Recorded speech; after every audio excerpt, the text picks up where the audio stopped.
সালাতে দোয়া কবুল হয়। সালাতে দোয়া কবুলের 3 জায়গা। একটা হচ্ছে তাকবীরে তাহরিমার পরে আমরা সানা পড়ি না, আমরা তো একটা পড়ি। আল্লাহর হাবিব সুন্নাহ এবং নফল নামাজে আরো পড়তেন সানা, ওই দোয়া কবুল হয়। 2 নম্বর জায়গা সালাতে সেজদায় পড়ে দোয়া করলে কবুল হয়। আকরাবু মা ইয়াকুনুল আবদু মির রাব্বিহি ওয়া হুয়া সাজিদ ফাকসিরু ফীহি দুআ। বান্দা যখন সেজদায় লুটিয়ে পড়ে, বান্দা আল্লাহর সবচেয়ে কাছে চলে যায়।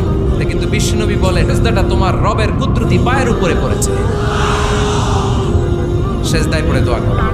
সালাম ফিরানোর আগে বিশ্বনবী দোয়া করতেন, লা ইউসাল্লিমান্না আহাদুকুম হাত্তা ইয়াতাআওয়াযা মিন আরবা'a। আল্লাহর হাবিব বললেন 4 জিনিস থেকে পানাহ না আছে আমার কোন উম্মত যেন সালাম না ফিরায়। তারা যেন পড়ে আল্লাহুম্মা ইন্নী আউযু বিকা মিন আযাবিল কবর, আউযু বিকা মিন আযাবি জাহান্নাম, আউযু বিকা মিন ফিতনাতিল মাহইয়া ওয়াল মামাত, আউযু বিকা মিন ফিতনাতিল মাসিহিদ দাজ্জাল। আল্লাহ কবরের আযাব থেকে বাঁচাও, আল্লাহ জাহান্নামের আগুন থেকে বাঁচাও, আল্লাহ